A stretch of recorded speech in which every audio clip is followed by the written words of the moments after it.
Okay, so we are going to talk about scatter plots and lines of fit. You did do this last year at some point. You may not remember, but it is pretty easy.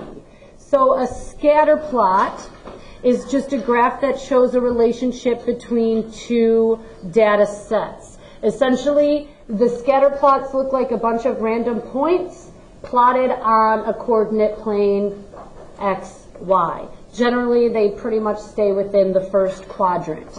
And those points, x and y, one data set from x, one data set from y.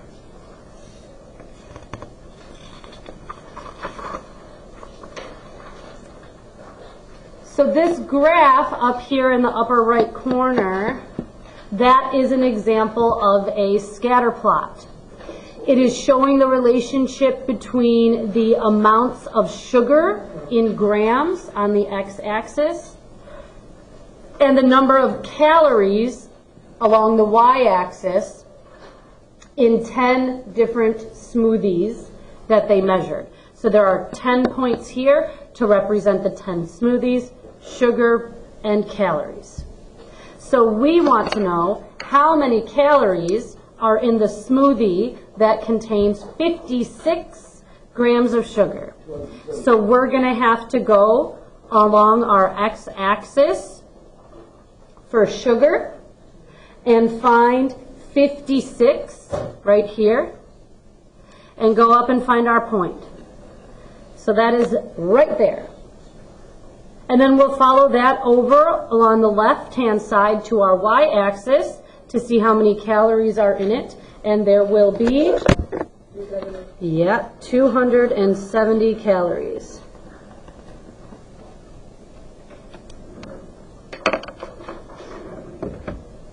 Part B is asking how many grams of sugar are there in a smoothie that contains 320 calories. So this time we're going to go along the y-axis to find 320 calories, follow it over to our point, which is right there. And then how much sugar is in that? Let's follow it down, and we can see that there are 70 grams of sugar.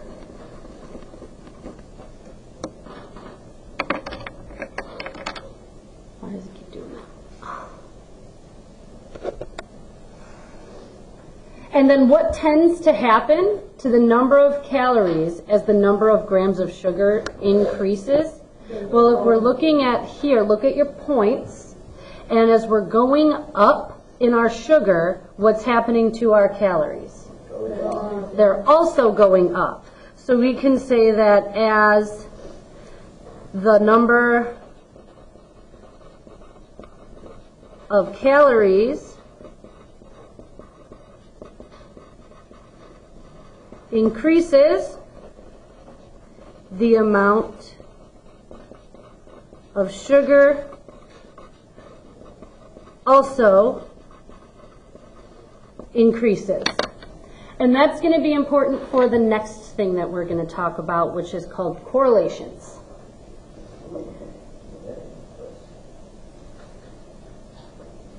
So here, identifying correlations. It's a little small, but you should still be able to read it. A correlation is a relationship between data sets. So scatter plots are helpful to determine if there is a correlation. And we can have three different situations. You can have a positive correlation. It kind of looks like the points are going in a positive slope, right, if they were to have a slope. So in a positive correlation, as the x values increase, the y values also increase. You can have a negative correlation, so that kind of looks like a negative slope. And what happens there is, as the x values increase, the y values are going to decrease. And then the other situation that you can have is this third one, and this third one is no correlation. So the points do not show any sort of pattern. They just have no connection to each other. So let's look at our two situations down here at the bottom. And we are going to determine if any of these have a correlation, and if they do, what type of correlation there is. So the first situation, age and vehicles owned. So the number of vehicles that a person owns and their age. Based on this graph here, do you say that we would have a negative correlation, a positive correlation, or no correlation? No. This is going to be no correlation. You can see that the points are just kind of randomly scattered. They don't follow a pattern. How about our next situation? The temperature outside and coat sales at a store. Negative correlation. Yep. You can see that as the X increases, the Y decreases. It kind of looks like a negative slope. So this will have a negative correlation. So that's determining correlations. Pretty easy. Our last example is going to talk about lines of fit. This is not difficult, but you do have to be precise when you're finding your line of fit. So when a data set has a correlation, whether it is positive or negative, you can create a line of fit to model the trend in that data. And these 4 steps tell you how to do that. So first you have to make the scatter plot, and then you have to decide whether it can be modeled by a line. It needs to have a correlation in order to be able to be modeled by a line. If your data has no correlation, then you cannot have a line of fit. Step 3 is the most important. Draw a line that appears to fit the data closely.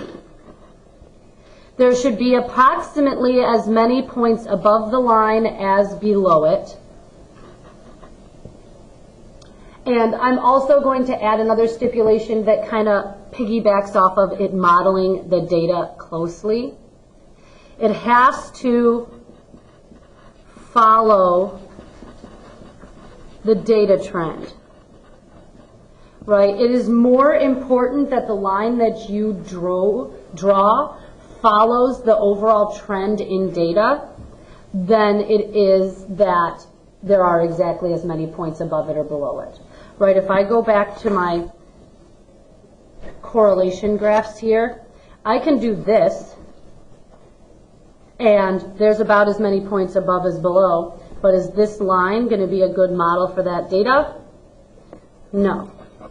So what I mean by it needs to fit the data is it really needs to fit the slope of the scatter plot. So yeah, as many above as below, but it needs to closely fit the data, and that is more important. And then we're going to use that line to write an equation. Choosing 2 points on that line, we will find the slope, and then we will find the y-intercept. So our equation will be in the form y equals mx plus b. And you guys know how to find equations. If I give you a line, you know how to use y equals mx plus b to find the actual equation for it. So that's totally review. So the thing that we're going to be really particular about is making sure that our line of fit closely fits the data so that we have an accurate trend to model. So, for this example, first we have to plot our points. So, okay, so we need to first, let's label our graph. part of scatter plots that are different than if I'm just graphing a regular old equation to make a parabola or a line or something, is that this is about specific information. So I'm going to label my x-axis week. I'm going to label my y-axis sales in millions, and I'm going to give it a title, DVD sales. Now, I have already created your x and y intervals for you for this graph, but if I hadn't, then you would need to create those intervals as well and label them. See how my week goes by 1, 0, 1, 2, 3, all the way to 10? And my sales go from 0 to 20, well, million by 1 again. So that's why, another reason why your homework is so short tonight, because these graphs take a while to make. So, labeling your intervals, labeling your axis, giving a title. X-axis, Y-axis, numbers, numbers, title. Got it? So let's go ahead and plot these points. I am at 1, 19. I am at 2, 15, 3, 13, 4, 11, 5, 10, 6, 8, 7, 7, and 8, 5.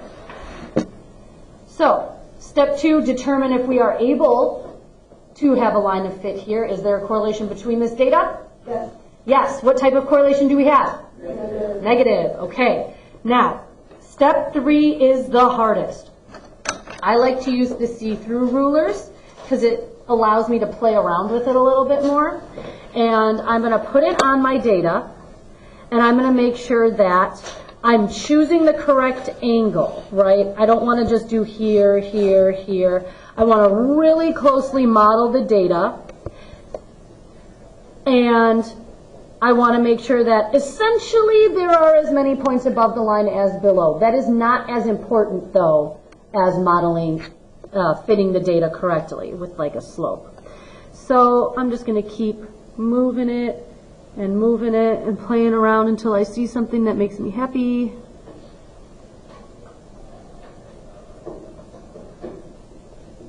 I think that looks pretty okay. And draw my line. Does it look like there's about as many points above as below? About. Yeah, about. That's good enough. The more important part, does it closely fit the data? Yeah. Yes. That is super important. Your line needs to go, think of it almost as like smack dab through the middle of all your data points while also being at the correct angle. That's the hardest part. Alrighty, so now let's make an equation. Our equation is going to be in the form y equals mx plus b. Let's find our slope. In order to find the slope of a line, we need 2 points on that line. So I'd say this point is on the line, and I'd say this point is on the line as well. Whoa. All right. Sorry about the going in and out with the focus here. I don't know why it does that. Oh, did I? Sorry. So, I can't see. I don't have my glasses on. These are the 2 points I'm going to choose. So this is the point 2, 16. And this is the point 5, 10. So I'm going to take those and I'm going to make my slope. So my slope is going to be y minus y over x minus x. So I'll do 16 minus 10 over 2 minus 5. So that'll be 6 over negative 3 and that'll give me -2. In these types of problems, it is possible to have slopes that are like decimals or crazy fractions, and that's really the only time I'll accept decimal slopes is when we're doing line of fit. So this worked out really nicely that it was -2, but I think on the notes that I posted online, so what I did a few years ago, I think it ended up being like -1.96.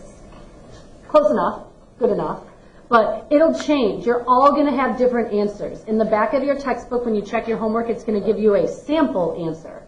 You just have to make sure that you are close to it.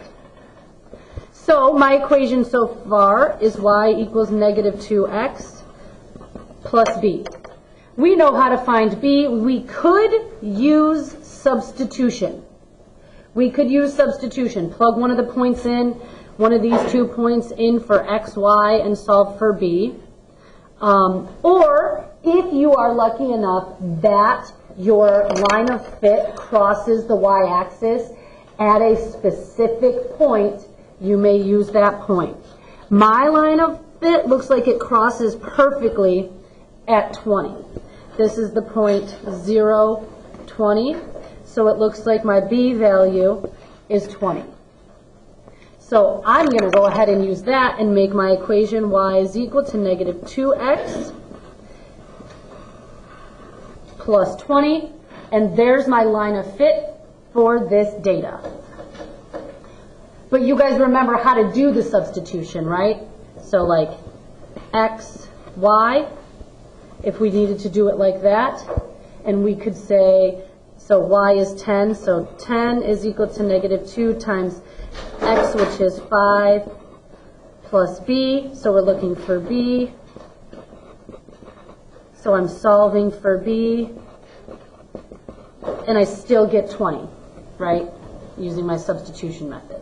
So you can either substitute to find your b value like we did, and like we've been doing all the way back to chapter 4, which this is, or if your y-intercept is perfectly discernible from your graph, you may just plug it in. Okay, so that is line of fit.